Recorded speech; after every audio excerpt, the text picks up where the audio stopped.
only got here like 3 weeks ago. I'm kind of brand new here. 3 weeks? Yeah. Okay. Well, what brought you here? My wife and my babies. It's a very long story. Coming from Nevada. Well, we used to live out here, but then we moved to Nevada for the hotel industry out there. My wife has MG. It's myasthenic gravis. It's a very rare muscle disease, and I got a good job out there. I mean, $14.50 an hour. Got a good place and everything. But then she got real sick and had to be hospitalized for a while. And I had to take care of my babies, my 3-year-old and 1-year-old, whose names are Loyal and Ilona. Prevented me from working, so I pretty much got fired from my job because of that. And then next thing I know, before we were homeless, I called her sister and her mom and told them, hey, they need to come live with you. I know there's not enough room for me, that's fine, but, you know, they need to have shelter. Were you concerned about child welfare getting involved or anything like that? Oh, definitely. Definitely, man, everywhere. You know, those are my babies. I love them. My wife, she loves me to death, and she's just been miserable without me, and I've been miserable without my family, but like it's affecting her a lot. I think even more than me being homeless, and that's what's sad is that she misses me that much. And I'm trying my best. I just barely started working here at Holiday Inn. I hitchhiked from Nevada and well, Las Vegas anyway. It's not really that far from California, but I hitched out that way and got a ride to Bixby, and then from Bixby walked about another 10 miles and hitched a ride to LA at the Greyhound station. Thankfully, someone gave me $30 to get a ticket to Bakersfield where my father was. I went there. My dad's life has just like totally turned upside down since my mom died about 10 years ago. He's become a hoarder of dogs and everything. One of the dogs attacked me that night, and he asked me if during the daytime I could leave. That way at nighttime when he comes back home from work, and I'm like, I just hitchhiked. My feet are blistered up. I'm busted up. So it really made me think a lot about family and what family really is. Me and you've been talking about I, of all this for people, years, should be though. put in place in You a got home. like 4 points. You got housing, jobs, mental health, drug and alcohol addiction. You got 4 points. No matter how you figure out how to fix the problem, you can answer them. It could be any way you put it. It's still the biggest issues that there is when it comes to people being. I can't get money. I'm supposed to get. I qualify maybe for money for domestic abuse or survivor of abuse, and I've been abused deeply. Wait a minute, I'm finished. And you know what? They denied me DHS, denied me that, and they cut my food stamps. So I got to appeal the process. I'm 49 now, man. I've been doing this since I was 11 years old. Yeah. Well, not me. I but flew not around here, the though. job. I just came here. This is where I want to retire. So what about a lot of people say that one reason they're homeless is because they grew up in the foster care system? It could be. Not me. Because that could have to do with the stress of having to do that. You're not around your family. Who knows? Family There's so should many be the reasons ones to that be raise homeless. you. Crisis makes you homeless. Well, your family should be the one raising you. Yeah, my family doesn't do shit. My You know, daughter makes so much I can money. complain about everything in the world. You know my biggest complaint about this town is? They have a flagpole across the street from City Hall. Oh, God, up there, with no American flag on it. Or put a pirate flag up there. Who cares? Yeah.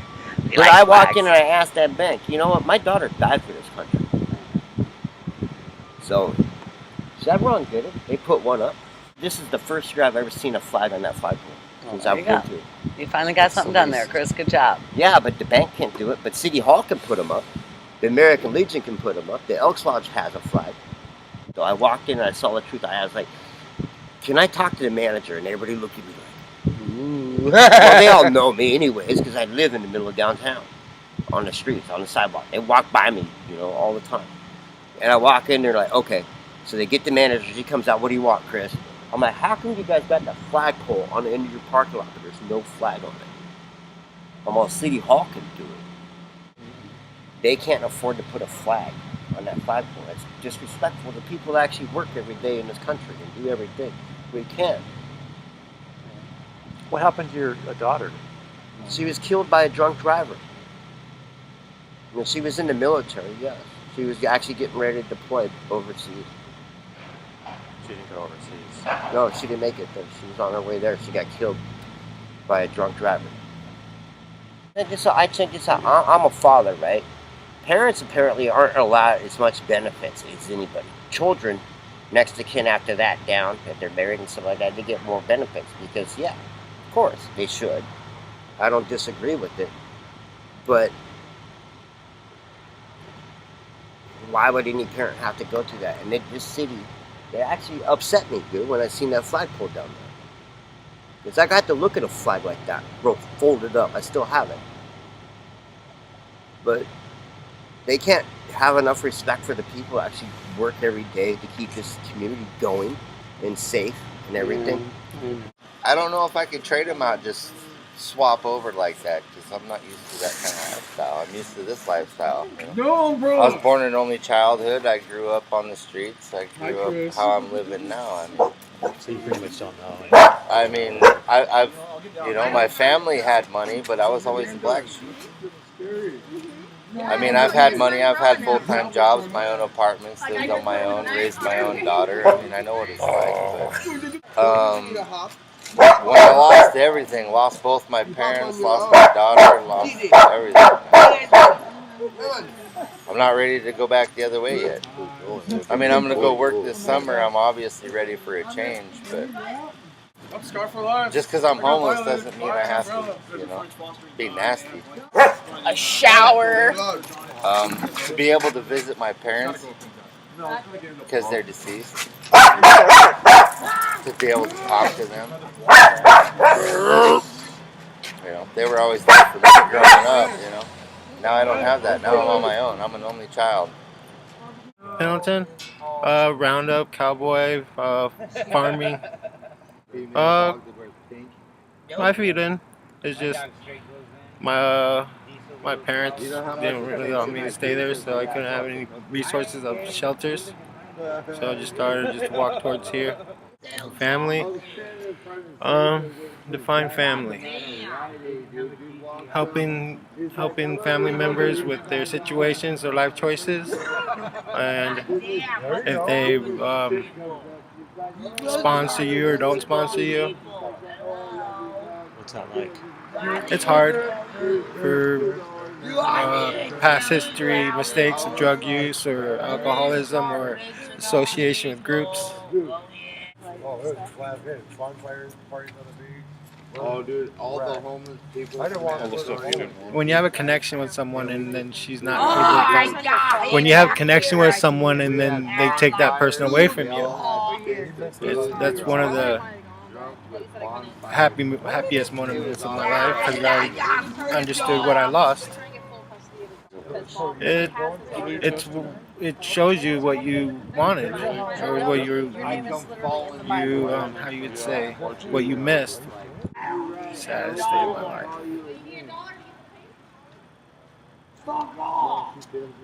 Saddest day of my life. Leaving home. My parents' house. Where is that? I was back in Boardman. I had to leave. They didn't want me burning my hair. Hell yeah. Almost like a flare. How did you realize you had to leave? My dad told me I had to leave again. What was it like? Normal. We don't like you. Just grabbed my coat and just left the rest and walked away. So where do you call home today?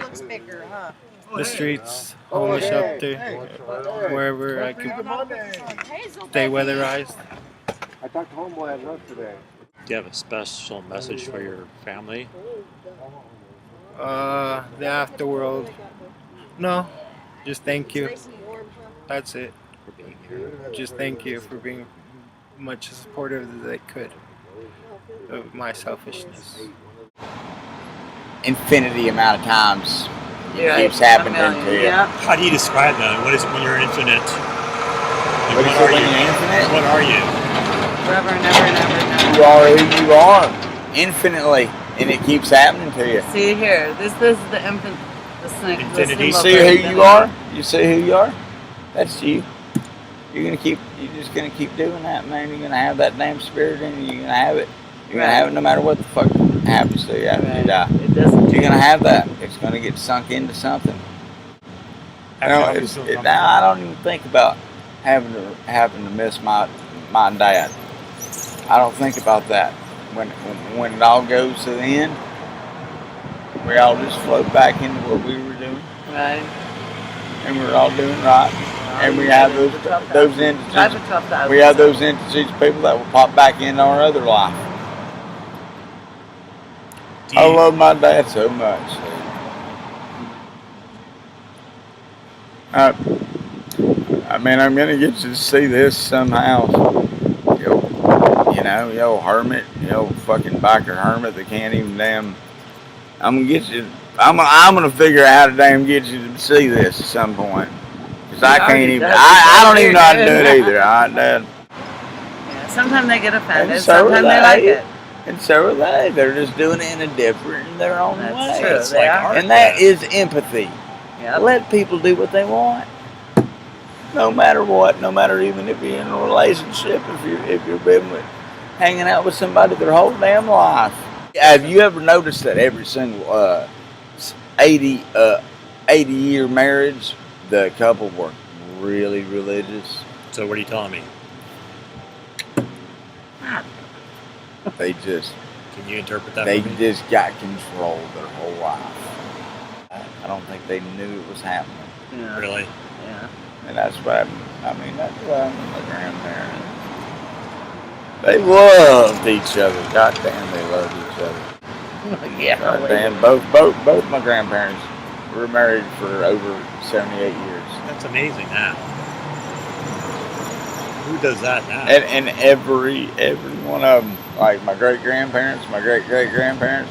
There's a picture of my great grandpa, and he's his big old white beard and fucking sitting with a cane on the stump, and my great grandma, all in full fucking Cherokee fucking hairdress, dude, cool. just fucking sitting with him. Yeah. That's beautiful. And he was completely Irish. He was black Irish, native Irish. He was native Irish.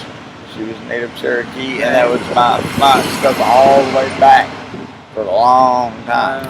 And I take a lot of pride in that. Right now, I'm going to North Carolina to be a tattoo artist, to work in a shop.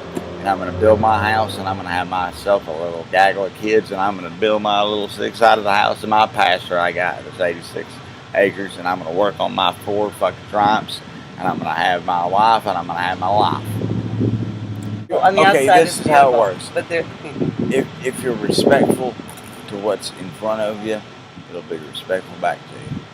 yeah, but if you That's speak with the the truth police, as a that's woman with here, they'll everything. attack you. Oh, yeah, That's already. nature.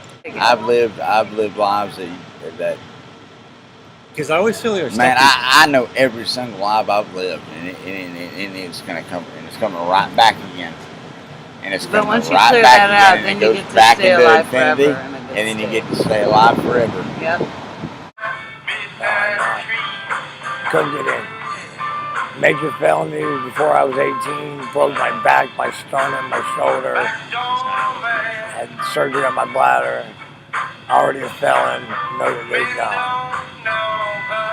My dad was RN in Korea and Vietnam. My mom was not military. My brother Daniel was Army, 101st Airborne.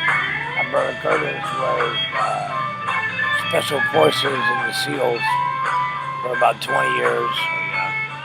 My sister Mary was in the Air Force. She flew F-15s, F-16s, all the school ones. My sister Michelle died when she was 15. Got hit by a drunk driver. Killed her on impact. Right time to go. 2 things guaranteed in life: death and change. That's it. Do you think that being in a military family has its own values? Well, you get raised up different. Yeah, definitely. You get raised up a little more like what you'd say. It was good. Get raised up a little more, do the fucking right thing. I choose this life, dude. I own my own house. I got my own property. I own fucking trailers. I got this. That's all I want. I'm happy. It's okay. Yeah, I have my own property. I got 7 kids. They're all okay. My daughter just graduated high school this year. My youngest daughter. No. She sent me pictures though. No, I can't go back to Florida. I love your daughter.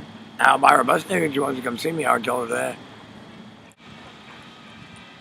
Last February, I gave my sister a couple grand and helped her out. See, that's what I'm waiting on now. My sister's coming out here. My old lady's on her way, coming up from Cali. I'm just wasting time. I ain't seen Tom. Might go see what homeboy wants to do. See if he wants to go back out to Seaside or something, maybe Warrington, fuck around for a day or two. My sister's, I don't know, she made it from South Carolina to here, or from South Carolina to Ohio. They no time at all. People live here. You tell me there ain't meth addicts out here? There ain't dope heads, there ain't crackheads, there ain't fucking potheads, there ain't alcoholics. Everywhere, wherever you go. I mean, it's everywhere. No matter where you go. Whether it's Astoria or China or fucking Afghanistan or fucking Australia or Canada, yeah, it's everywhere. That and kids come over here and fucking shoot up dope and shit. Kids. Teenagers.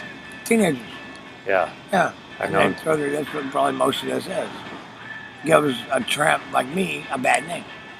Because some teenager from some rich house over here got together with their buddies and they come down here and they get some dope or smoke some crack, got all fucked up, drank beer, and threw their trash on the ground. Well, some of those kids have been in foster care. No excuse. Things going on with some of those guys. No excuse. There's no excuse for that. No bullshit. There's no excuse. That's a bad excuse. Bullshit. I know plenty of people that are my friends that have been in foster care and they do the right thing. No stress, man. That's the thing about, especially in America, that's the thing. You know, you bring stress on yourself. No stress.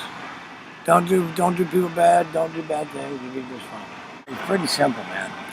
Do unto others. I mean, how fucking simple is it? Well, because right now I'm staying with a friend. So when that friend is kind of like done with me, I kind of have to go back to searching, if that makes sense. Well, what did you leave? What was the situation you left? I left. Do you want the beginning? Yeah, tell me your story. So I started in Beaverton. I started being homeless there, and I was staying with a friend because me and my mom don't get along. I tried going back and living with her like 4 or 5 times, and so I went to live with a friend, and I don't even know what happened, honestly. Like, I started getting a life and everything, and then she started like kind of pushing me away and pushing me out, so I just kind of left on my own, and I was sitting here and just kind of couch hopping, as I put it, because it's like I'm on the streets one night, or I'm on the friend's couch, or someone I've just met's couch. So then it's like, yeah, it's... My mom kicked me out the last time. She didn't agree with your lifestyle, or... We just don't get along. Like, she changed, and it's hard to word. Like, she said, I was like, oh, hey mom, my friend said this and this could be. I was like, hey mom, my friend said I could move in with her. I was thinking it was her choice. Like, just, talking about it, thinking about it, wanted her input. And she's like, okay, well, maybe you should. And then I was like, well, I wasn't wanting to. Like, I wanted your opinion. And she was like, I went out and she argued. We stopped. And then I went out for a night. And she's like, okay, well, you're moving with your friend because, like, pretty much I don't want you here. What's it been like? As a 19-year-old, it's hella hard. Like, there's guys, there's all these kind of worries. Like, you gotta watch over your back all the time. So how quickly did you have to change your behavior? I had to go from a good kid to, like, a bad kid instantly. What's that done to your sense of self? It's destroyed it. Honestly, like, it's horrible. So you're really in transition. I'm trying to get my life together and, like, figure out what to do. And then it's like, you hear people, like, the people you're staying with or something, you hear them talking, like, oh, like, I don't know how much longer I want her here, I don't know how much longer, Try to get your life together and start over. Like, when you hear them talk, it just beats yourself down even more. Like, people don't actually see how hard it is, or like how hard you have to try. Like, Yeah, I grew up like pretty much homeless. My mom was homeless since I was growing up. So are you comfortable this way, or would you like it to change? I want my own place. Like I want to be able to like get a job, keep a job, but like a job that you can actually get money with. I'm just not really like. I'm scared to like go and stay at the camps or something because it's like I don't know what could happen. Like there's so many things that could go wrong. What would that mean? What are you afraid of? I'm just scared of like getting swooped, picked up, like taken somewhere. Like 19, you're pretty defenseless. You get a man that's like big enough to overpower you, you're pretty much fucked. Like it's all luck. That's how I put it. Anyways. She has a girl at 19. It is. Like honestly, like I've never admitted it, but it's terrifying. My friend. I went there for my friend. I needed a place to go. He was abused by my ex. He was 34. I met him at a cannery when I was working there, just about to turn 18. It was like August last year. 19, yeah, just about to turn 19. Yeah. And then I was like, okay, you know what, man, was gonna treat me good. And then he didn't. He abused me, went to Arizona for a friend, and left. Came home, I was missing my family. So I came home and that went to shit. Well, at that moment when I met him, I was living with my mom's friend, who was like a family friend. So it's like, I had a place, I had everything, but like the being abused, that kind of like, I was so stupid, like, to fall for someone like that and move in with them, not realizing, because my heart was saying no. So it's like, I think that's kind of what fucked me up before being homeless did, which kind of that led to that. Is that how I do it? I don't listen to my heart. I listen to my head. But what if you what if you made a map of what your heart, where it took you? What would your life look like?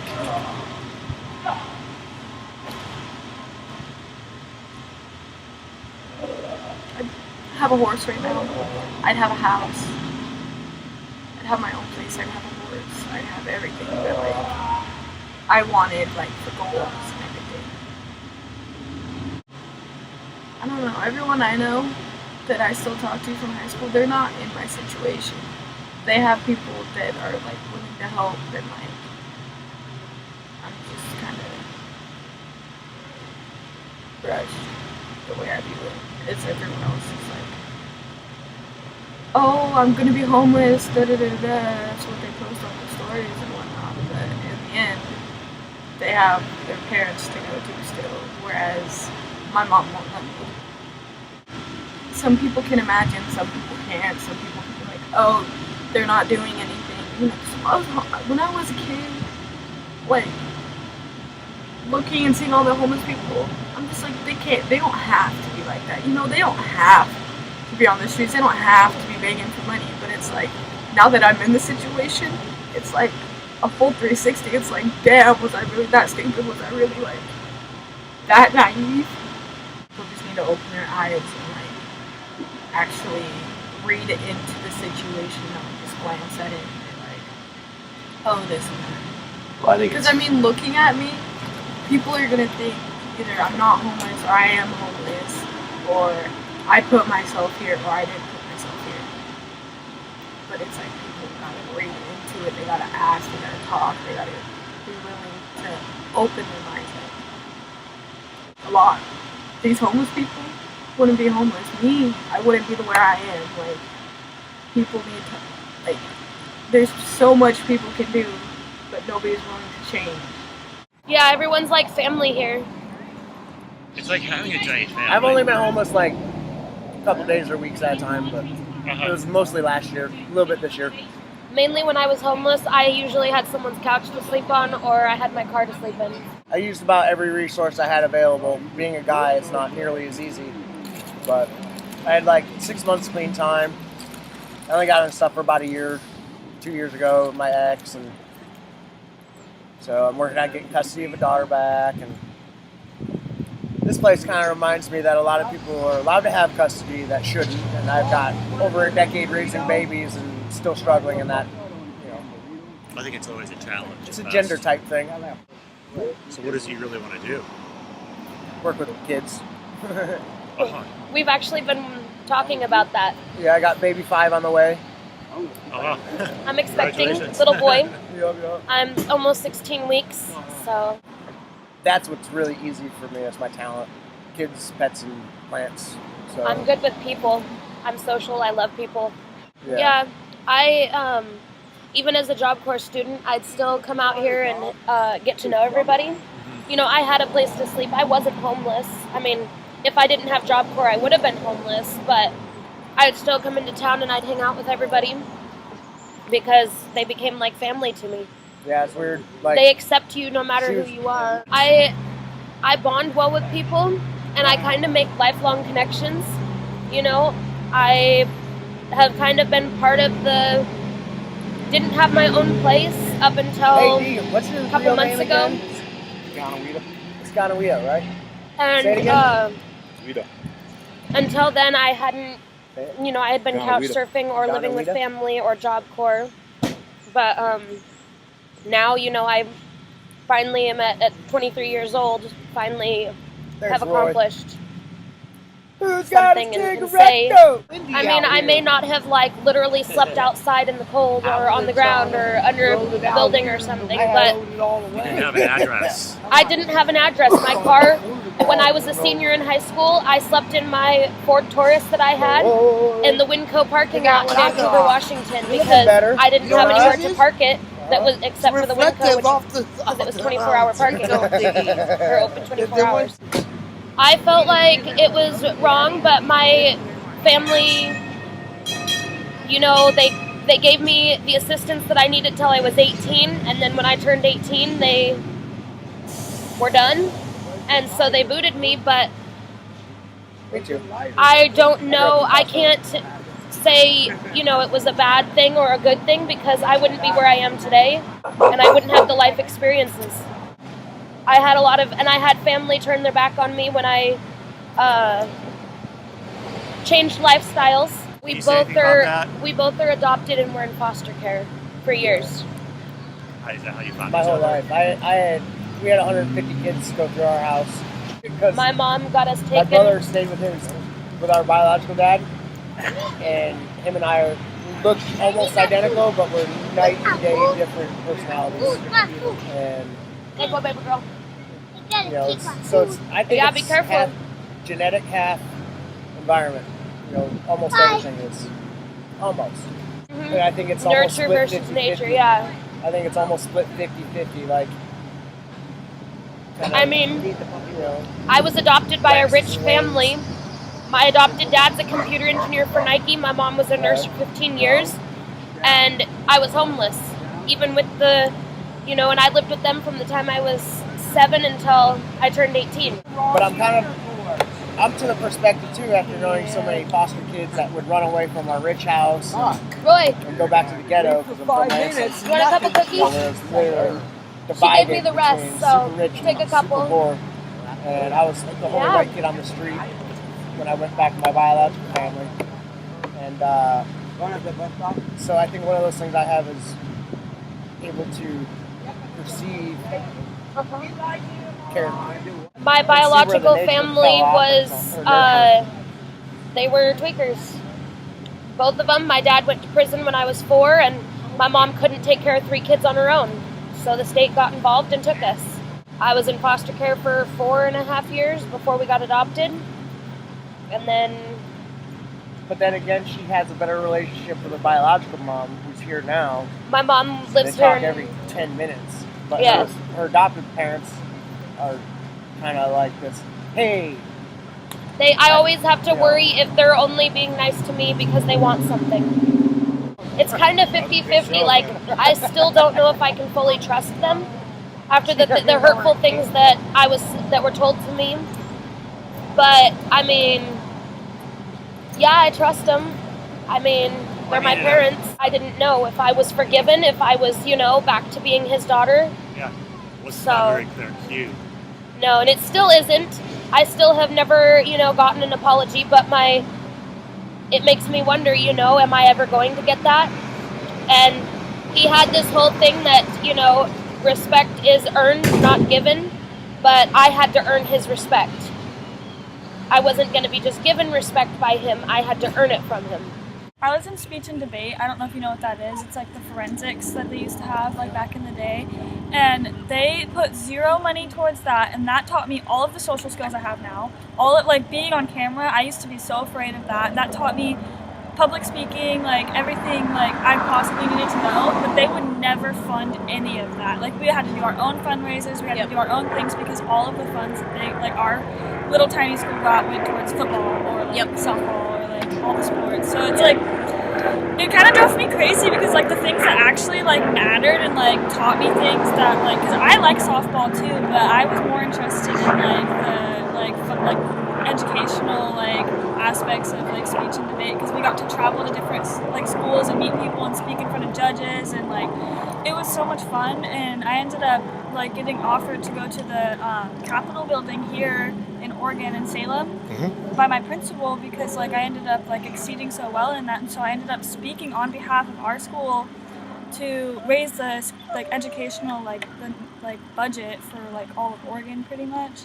And that was like super inspiring for me to be able to do, and all of the people like the House Subcommittee of Education was like, they left their chairs and came out into the hallway and like shook my hand and like thanked me for coming like and speaking because I was one of the only students that like wanted to go speak.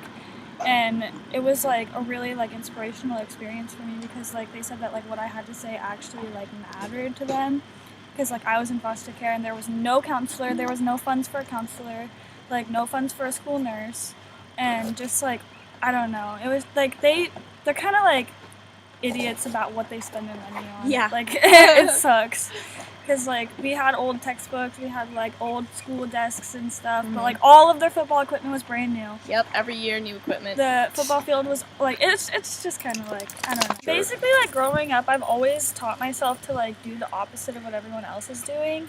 And so like the fact that like everyone around me was just like absorbed in like these like really unimportant things, like it made me want to like go out and do important things and like actually talk about things that matter and like express my creativity and like my artistic side because like I just like witnessed so many people like, I mean, I come from a school where everyone there wore camouflage, like went out hunting, and just like everyone was kind of just like really closed-minded. Not everyone, but most people there. Like I got looked at really weird for dressing how I wanted to because I didn't dress normally, and like, I mean, it was just a really weird experience for me. Like I ended up having like a lot of anxiety, but then I got through it because I had a really good professional counselor that like the foster care system like hooked me up with, and she ended up changing my life and like just basically like inspiring me so much to just like go out and like change other people's perspectives because like people just like don't really think about like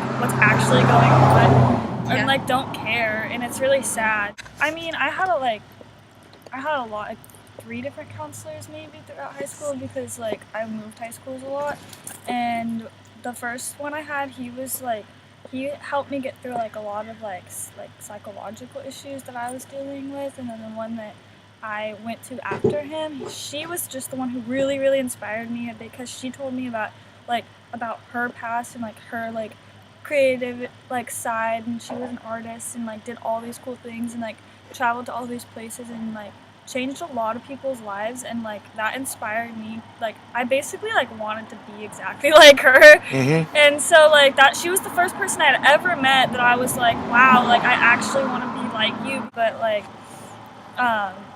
what I basically got out of like the whole entire experience was that like I could really like do anything I want to do, and we all can. Well, I didn't really like choose, so my situation's kind of weird. So I was only in foster care for 2 years. When I turned 15, I went into foster care. It should have been a lot sooner, but I ended up only going in when I was 15. And I was in 2 different homes, and as soon as I turned 18, like my foster mom told me that I was welcome to stay there, but she lived in a house that was nowhere near the college I wanted to go to, and I didn't have a car.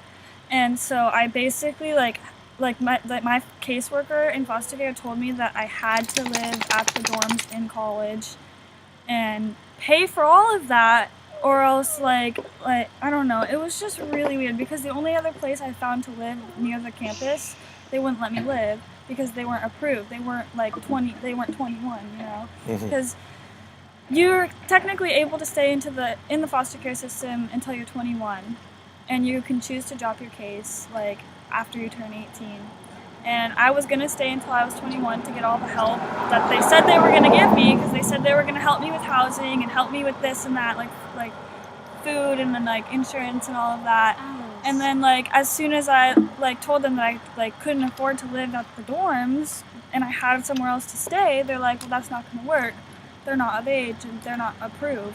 And I was like, well, this is the only place I have to go, and I really want to go to school, and I'm not going to be stuck in the middle of nowhere, not going to school or doing anything with my life. Like, I could have stayed with my foster mom, but then I would have just been stuck there because she literally lived out in the middle of nowhere. And so, like, I had to drop my case, basically, just to live the only place I had to live and could afford to live, and go to school at the same time. So like they were not working with me at all, and they said that they wanted to help me with all this stuff, but like it really was kind of just all like bullshit, honestly. Like, so I ended up dropping my case because they were like, no, you can't live there, and I was like, this is the only place I have to go. They were making all the decisions for me, and it was a really like rough transition period, going from like a free lifestyle where my parents just didn't care about my life at all and let me do whatever I want, to being completely controlled and owned by the state of Oregon. So like I had a really hard time adjusting, and that's why I had that like those counselors around that time, because like I was like acting out and rebelling and like, you know, just like I just did not like being controlled or anything. And so like I don't know, it took me a long time to like accept who I really was as a person, respect other people's like decisions that they were making for me, because I don't know, like at first I hated it. Everything they like wanted to do for me, I just like was like, this is awful, like I don't want to do this, I just want to like do it.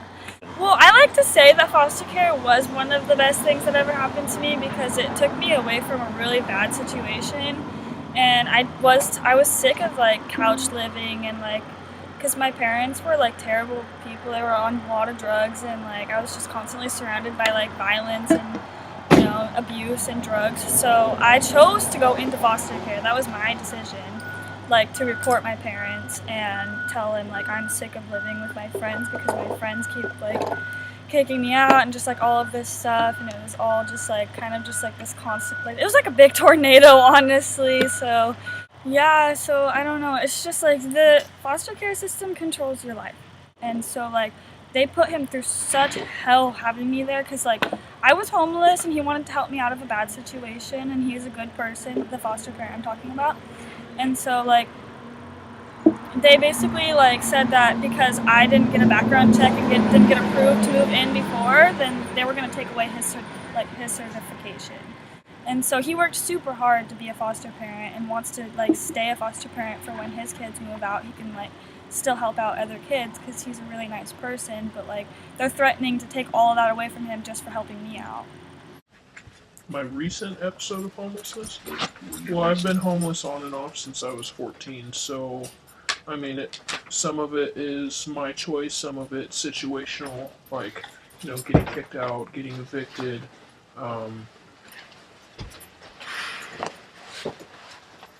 just up and having to leave someplace because the situation I'm in, or me personally, I just get really overwhelmed sometimes and need to escape and I guess start over. That would be choice. Yeah. What would lead you to that situation where you had to escape? Well, I grew up in a biker family, not the respectable kind, and so I had to run around and hide my face a lot from those kind of people because I'm one of the first generations to escape that lifestyle. So that started it a lot when I was younger, I guess, and then being in the foster system, you know, you move place to place anyway, and being an angry little kid, you start a lot of fights, you get in the wrong kind of crowds, I was the only white girl in town for quite a while, so that started off a lot of things for me. And then, like, after I graduated high school, just, you know, living with a boyfriend, getting kicked out, couch hopping on people's couches. I did a little bit of traveling. So it sounds like you developed those skills pretty early. Yeah. Yeah, I kind of had to. When did you first become aware that you needed survival skills? That I needed survival skills. Probably when I came face to face with a bear when I was like 5. And I knew, I don't know, that was like life looking me in the face when I was really little. And, you can't back down from a bear. You just can't do it. You can't run away from them. You can't get small. You have to be big and tough and bluster your way through it pretty much. And I don't know, that's kind of, I figured life was going to be the same way for me. You have to act big and tough and bluster and make your way through it. Whether you have to walk big and talk big and act big to be safe or to get yourself out of a situation. It's like I'm not an asshole, and I don't mean to be a mean person sometimes, but you just there's I know there's a lesson in all of it. You can't go through life being soft. You just can't do it. Don't let life make you bitter, but don't be a soft person, because you just can't. Love the little things, live for the sunshine and the smell of the rain and things, but I don't know, live in life where I'm like everything's great and everything's happy, joy, joy. Doesn't get you anywhere good. How do you see the connection between having experienced foster care and having lived a homeless lifestyle? Can you explain that? A lot of the situations in being a foster child and being homeless are the same. You don't know what kind of people you're going to be around. You don't know who you're going to meet day to day. You don't know who's going to walk through your door or through your tent that you don't know. You don't know what situation's going to happen tomorrow. You don't know where your safety comes from, where your next meal comes from, if you're going to be safe that night, if you're going to be warm.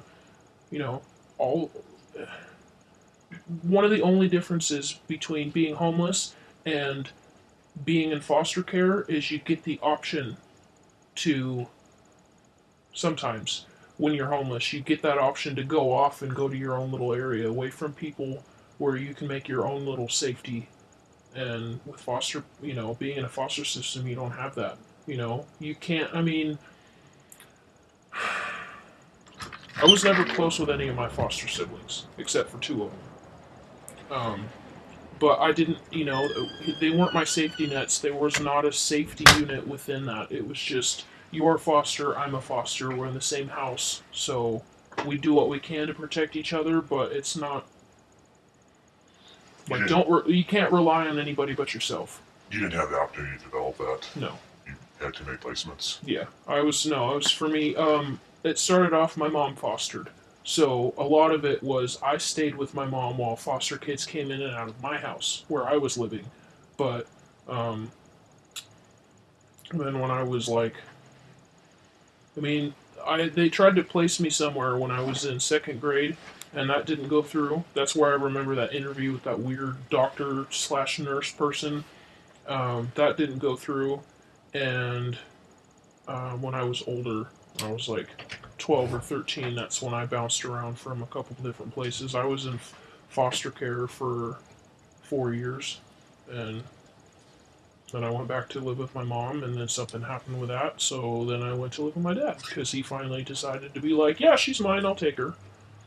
And Dad was the more risky relationship? My dad? Yeah. Not necessarily. He tried to straighten me out and make me fly right, and I appreciate the fact that at my dad's house I had the opportunity to graduate high school, but most of the rest of it I could have, lived without. But, different people, different placement. At my dad's house I had food in my belly sometimes, I had a roof over my head constantly, and I had structure. But I didn't have love, I didn't have affection, I didn't have hangout time. I didn't have anybody to talk to. I didn't have any friends. Just kind of not a lot different from my mom's house, except for with my mom, I could talk to her about anything. Risks? I mean, being a single female, obviously that's the biggest risk there is. But I mean, nowadays it doesn't really matter if you're a girl or a boy. It's all the same, worry. Especially if you're single. If you have a dog, you don't have to worry as much. But if you're just by yourself with a pack on your back, yeah, you got to worry all the time. You know, you got to worry about what kind of neighborhood you walk into. You got to worry about what time of day it is when you're by yourself. Whether to sleep straight under a street light or under in a tunnel. Like you got to make your decisions based on where you're at and the vibe you get off the town and the people. So what were some of the skills you picked up right away to survive that? Well, I've always been a good people reader for the most part. I mean, some people are really good at masking that bad side of themselves. So naivety definitely falls for that growing up. But people reading and just vibes and situational like that gut instinct, I trust that 100%.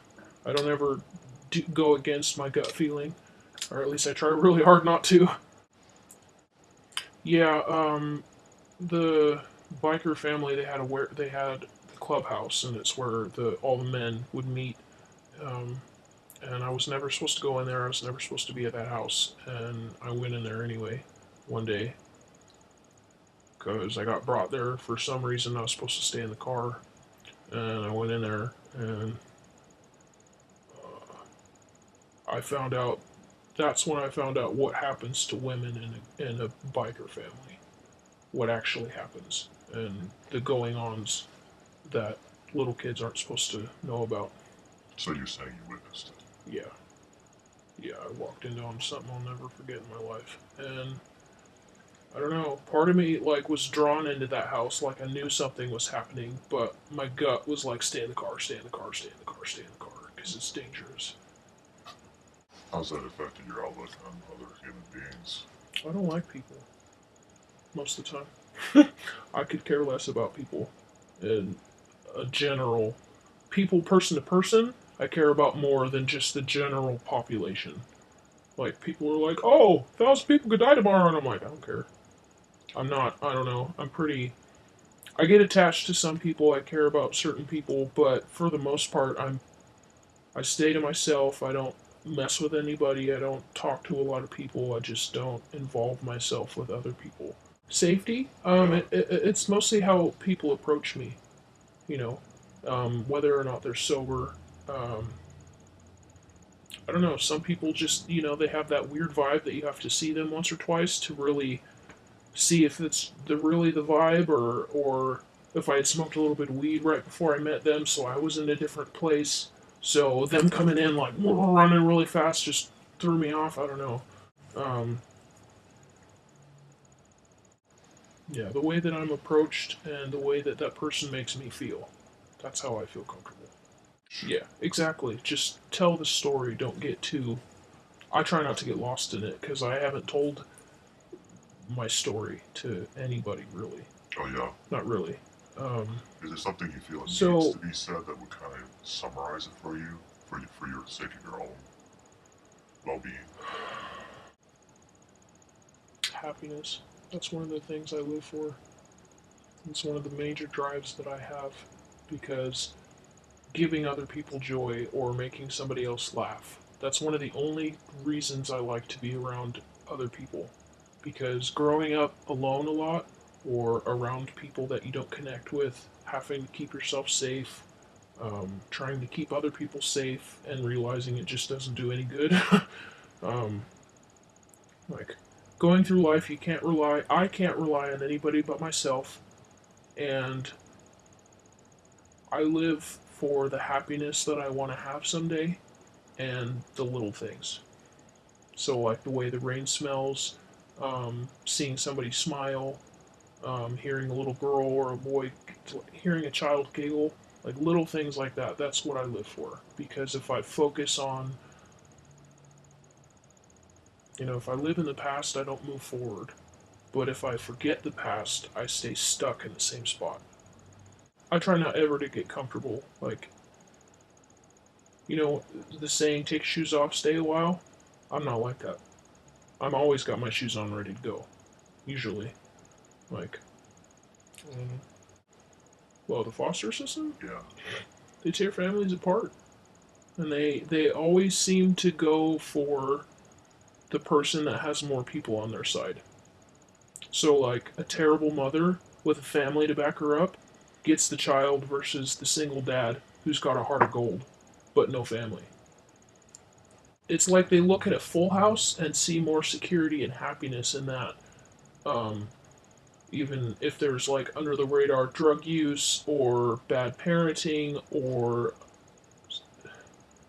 Does that make sense? They look at a child and they think that they would be much happier in a family with more people versus a single dad or a single mom.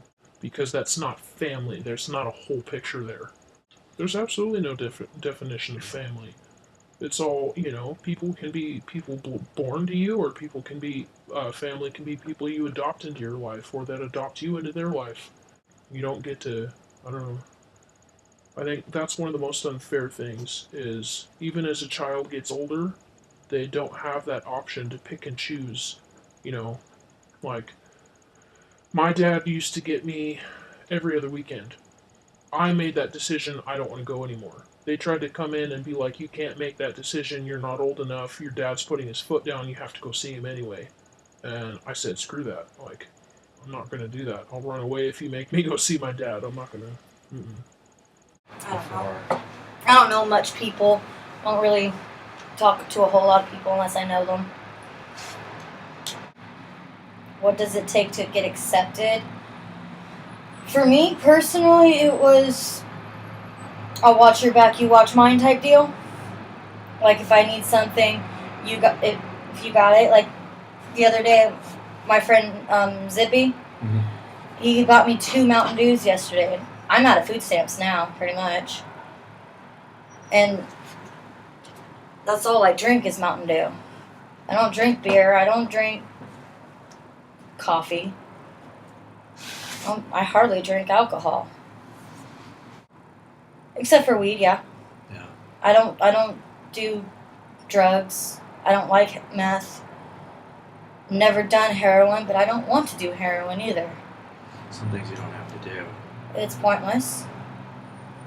What keeps a person from giving up that far?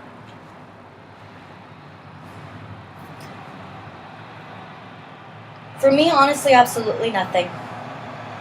Absolutely nothing. I'm just waiting for death at this point. You're 26. There's nothing else here. You're dealing with love. You're going to get hurt. Family, yeah, they'll love you unconditionally. Where are they at when you desperately need them, though?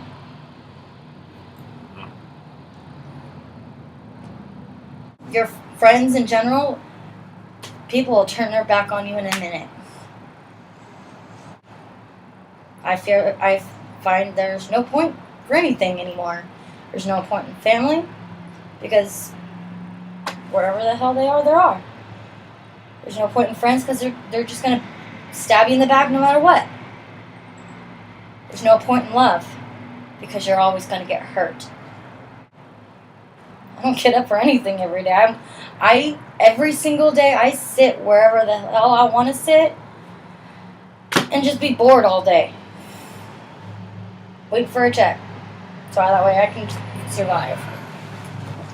But even then, there's no point in surviving either way. What else is there? I don't remember my childhood at all. Can you go into that? I was abused as a child, and a lot of my childhood memories I don't remember. I don't remember elementary school. I barely remember middle school. You okay with talking about that? Okay. How did you survive that? Sheer will. Willpower. I tend to. That's why I'm away from people for the most part, because I don't want to deal with them.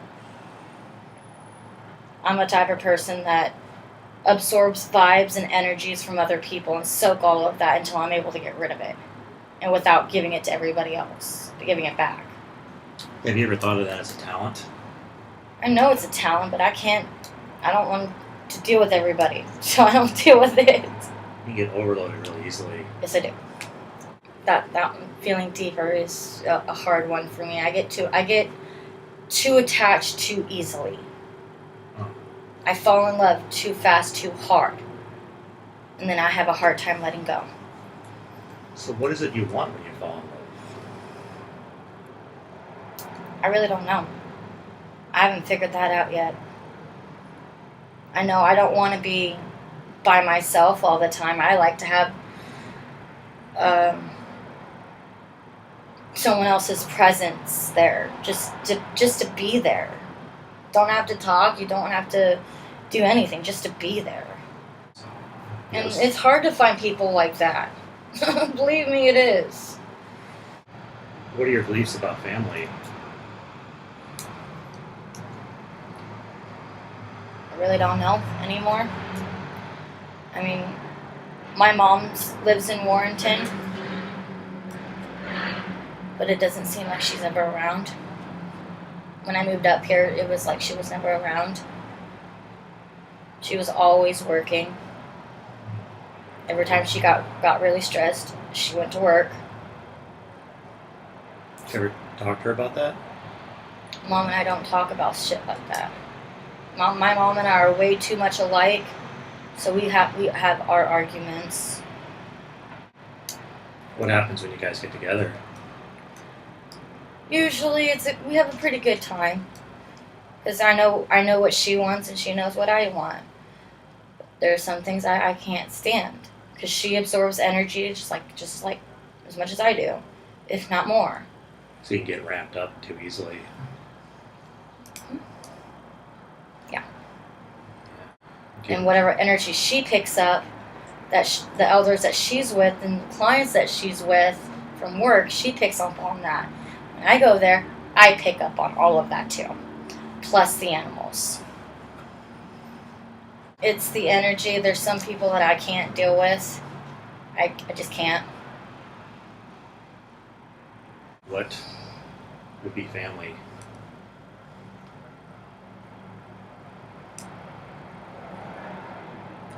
Again, I really wouldn't know. I don't feel like I've actually had a true family to know what that feels like. I mean, I was 5. My father raped me when I was 5. And I've been beaten, abused, and everything for 10 years. And all of that was hard enough. Plus getting the vibes from my dad and his new wife and my sisters. Couldn't handle it anymore. I watch videos on their dads playing with their kids. Like, really playing. And I cry, because I just want that so bad. My dad never cared for me like those kids cared. Their dad cared for them. There it is. Did you ever come close? Not even close. Not even close. My dad hated me because of me and my mom are so much alike. That's the reason why he hated me so much. That's the reason why I was the one that was abused so much. It's because I'm too much like my mother. I was the only one that was getting hurt. Just because of being too much like your mother? Being too much like my mom and being defiant and not wanting to listen. Who wants to listen if you're being hit anyway? You're gonna lose either way. Exactly. Anyway, yeah, my kids know what love is, and it's a mom that doesn't give up. I haven't lost my children. I walked away because it's better for them to be in a more stable environment than with someone that can't get over the pain that has been caused to her. Do what? No, nobody knows. I'm not good at protecting my abusers. Who represented you? I don't have any representative. My ex-husband, he did my Social Security case, and he didn't want me to have money because he's guilty of making me lose my inheritance. Is there a connection between having experienced foster care and being homeless? You never have a home. You never had one.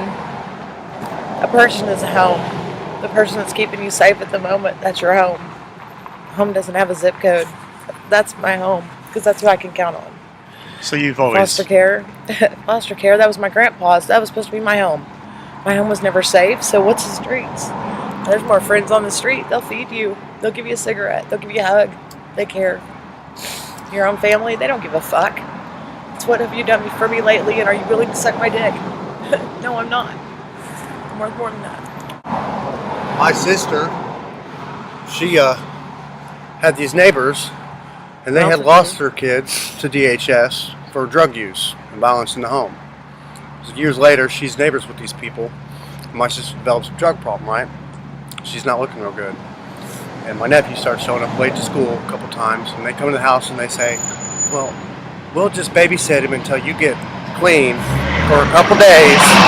You know, we love him anyway. He wants to stay. We'll take him shopping. We'll take care of it. And you can take care of your parents, and then you don't have to worry about going to school and answer these teachers. No sooner they get across the street, they're on the cell phone calling DHS, saying this woman just banning her child to us because she's on drugs. So DHS comes and takes my sister's child away and gives them to these people that they have already taken child away for whatever. So how is that right? That's not right at all. You know, you can't just take a child from somebody and give it to somebody you've already taken a child from. It's stupid. They need to get their paperwork straight for one, obviously. Nobody got checked out. My cousin, her mom said that she used me to help get her kids away from her, and her mom never even gave her a chance to have her kids back in a stable environment. They're really good at taking other people's kids and then raising them up to be drug addicts or to look like pieces of crap even when they're not. I'll be back on my feet. What's I often... will survive this. Oh, it is to an extent, but I mean, I don't know. Check out that 83 to 94 deal. I mean, I was 7 years old till I turned 18, and yeah, as long as I took the abuse, I was treated really well. Menendez, I can see how that can happen. I've wanted to fight for them. I've done activism for RAIN, Rape, Abuse, and Incest National Network. But sometimes you take care of others so long that you got to take care of yourself, and you don't even know if there's anything left of you after you've taken care of everyone else. Wayne Scott Lucas, he's a celebrity stylist, and I'm an ordained minister. You didn't know that? No. Yeah, sometimes people out here, we have street names because we don't want people to know who we are. We want to get away from everybody for a while. Just figure it out. But Wayne Scott Lucas, he knows. Stephen Dimmick, he worked with Oprah. I ministered to him. He gave up on Christians, and he was gay, and I showed him why love never fails. Jesus won't fail. You don't give up on us, then no matter what you go through, there's always worse you could have gone through. I learned that. People do give a crap. Sometimes it's not the ones, your mama, your daddy, your grandma, your grandpa, your aunt, your uncle. It's not those all the time. Sometimes it's that stranger on the street, a person that, why would they care? Well, they care because they know what you are, and they know what you can be. They give you a sleeping bag, keep warm at night. Miss Taloga right here, guys. I got a sleeping bag on the streets of Astoria. All the things that God has created, all the things that we can't even understand or imagine, we're the only things that He created for Himself. We're the things that He loves the most. We're His children. DHS is nothing. We are. They're just a little robot. The most beautiful thing in the world to God, and that's the most important thing in the world to be in the universe and the creation. God's children. We're His children. My mom deserved to see her children, and if you have the right connections, the right judge Collier, Bill Collier, yeah, you head up that Christian church, but boy, you're not humble like a child. Matthew 18, could be humble like a child, babe. I pray for you and I pray for me. You mean as far as the move or where I've come from? I come from Albany, Oregon. I had to leave a domestic violence situation where me and my kids' dad were going to kill each other. We hopped to McMinnville to go to the Whitecap shelter. I worked their program for a few months, and then I heard there's an opening here, and I'm an older boy here. And so I took it, because during the summer you can't get into a shelter around here, because they're all full because of the summer work. And so as soon as the summer died down, I knew that there was going to be openings, and I got an opening, and I moved here. So is that part of a reunification plan to be able to have your son here? My son, I got a 19-year-old, a 14-year-old, and 6-year-old twins. So in order to get away from my situation, I had to send my 14-year-old up here to where my 19-year-old already was and working. And so I moved him out, and then, because it's too hard to escape a situation like that, I had to casually get it as simple as possible. I grabbed my 6-year-olds, and then we bailed here. These guys are my family now. They help me with just about everything. I do have Section 8 lined up. I'm looking for a place right now. I work. Anywhere I go, I work. It doesn't matter what our situation is. Well, I think I'll be here 1 more month. Reasonably 30 days to find a place. You've got hopes. I have hopes. I don't have no felonies. I've got good rental history. I mean, I owe student loans for a nursing degree. But other than that, it's just that and some medical bills for my son getting diabetes. But I'm not really bad off compared to a lot of people that come through here. Are you working in your trade that you've got your education in? No, the domestic violence took my nursing degree because I got beat up and I didn't tell. I got child neglect. And they'll forgive everything but child neglect. Right. You can sell drugs, steal cars, do anything you want, and after so long you can get another chance at nursing. But I was trying to do life flight. I was trying to get in helicopters and pull people out of car crashes. What can you do with your skills? Well, I'm also a welder. So I've done construction my whole life. So that probably pays better. Well, nursing would pay better. Because I was trying to be a traveling nurse while I got my trauma, which if you go an hour out of so long, within an hour you're a traveling nurse and you get like more money, $60 an hour starting off sometimes. Is there any way you could get legal help to expunge that, or? I'm going to look into it, but it was such a sore subject for so long, and I wasn't going to go try to do it when I had to clear up my mess. So you need more of a safety net of people who can actually help This you. is a shelter that isn't like it's not like a prison here. This is actually family. There's a lot of support. I've been to a few different shelters, Oxford houses, everything, trying to escape him. And this is the first place I found that there's a lot of heart here. So how do you define that? Like how do they make you feel at home? The one-on-one talking, the fact that they don't tolerate the scumminess, just to get their numbers up for grants, if that makes sense. I mean, I don't know how all the backdoor stuff works, but they don't tolerate no bullcrap. Everyone here, they all want the change. It's not just a place to lay their head while they go party the next day. It's like everyone here seems to be pretty headstrong on where they're going in life, wanting to turn their life around. So that's a big thing. It's smaller. I don't know how it's different. It's just more like family. It's not a fearful place. I can let my kids run all through that building and not have to fear one person in there. So you feel safe opening up and talking. You feel about safe. It's clean. It's not a judgmental place. It's what can we do to move forward? Which a lot of those people sell that idea, but a lot of them can't back it up. They get too political and too. It's a lot more late. They don't put up with bullcrap, but they're a lot more at ease on the fact that like my kids get out of control sometimes. And it's not a big. I don't have to be ashamed of my kids acting out a little bit because they've been through hell. You know what I mean? And these people understand that, and they're more down to earth. They give you a little more like a cushion. They understand that we've been through enough trauma. It's not about just criticizing every move we make. It's more about what can we do to change it. Well, how did the system fail you in other areas places you live? Albany, Oregon has a housing crisis real bad right now, and so the places that are available, there's a lot of people applying for, and if you're on Section 8 or low income like I am, there's no places really, and if there are, you're competing with a lot of people. That's one thing.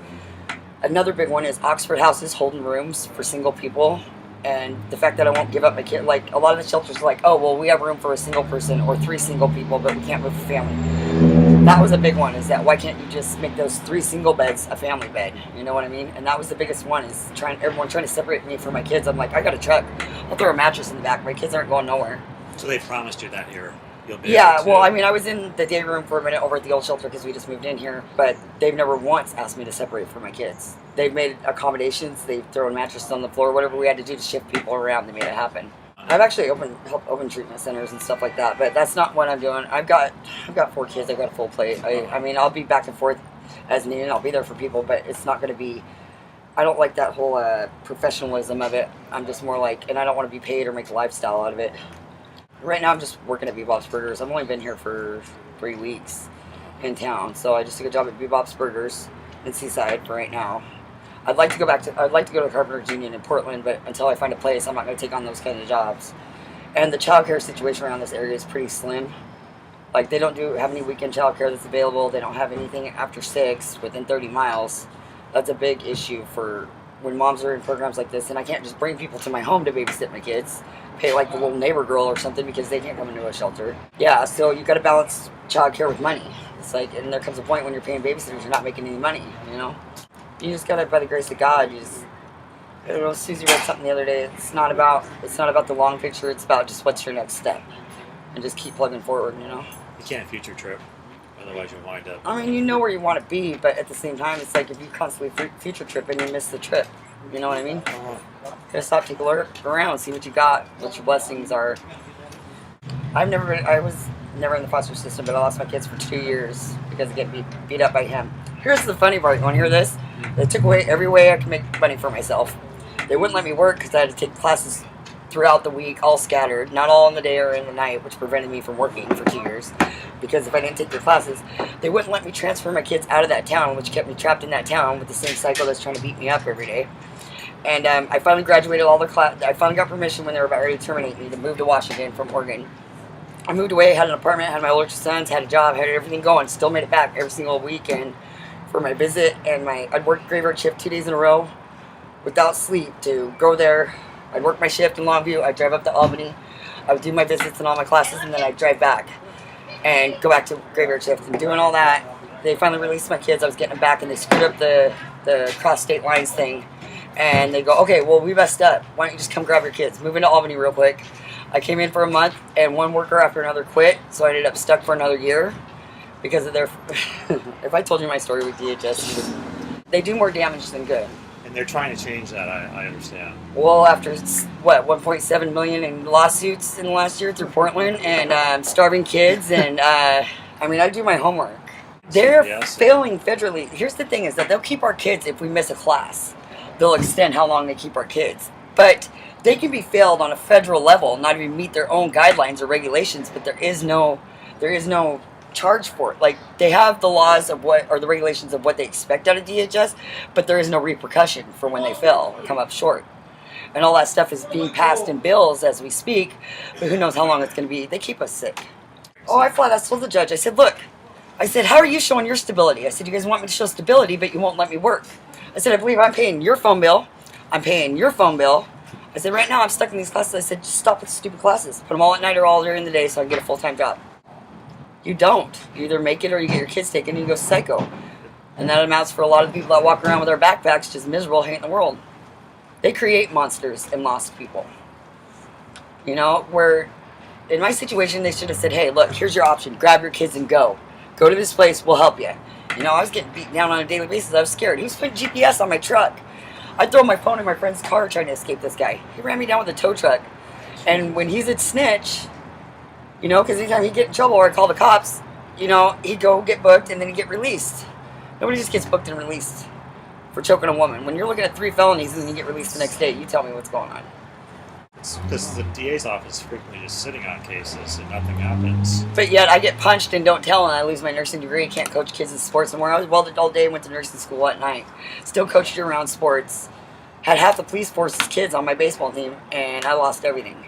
They've ruined my life, honestly, when they could have helped. They charged me for not calling them. They said, what I got charged with was child neglect, failure to protect my kids. I said, no, but, and pardon my mouth, I said, I'm protecting from you and him. I said, you just jumped on board when I was weak, you know? So it feels like you're kicked while you're down. Well, no shit. That's what the system does. Yeah. Exactly. Where do I believe is my place in this world?